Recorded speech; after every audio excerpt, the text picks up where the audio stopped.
Have you ever pondered on the intricate dance of power and politics that shapes a nation's destiny? Today, we journey to the heart of southern Africa, to Zimbabwe, a land steeped in rich history and political intrigue. In the whirlwind of Zimbabwean politics, a name that once echoed in every corner, Nelson Chamisa gradually faded into silence. Leader of the main opposition party, the Citizens' Coalition for Change, Chamisa's star was once on the ascendant. Yet, the road to power is often fraught with pitfalls, and Chamisa's tale is no different. Chamisa's reign began to unravel amid accusations of a structuralist party approach and a personality-driven leadership style.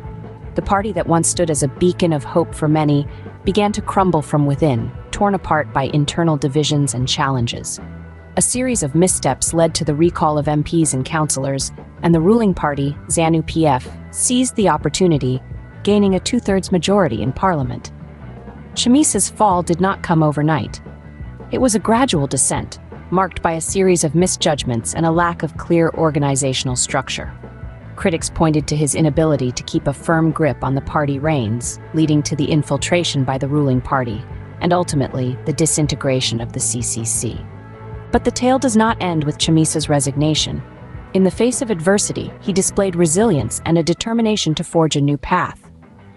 Amid the turmoil, he announced his intention to form a new party, a move that signaled his refusal to fade into political oblivion.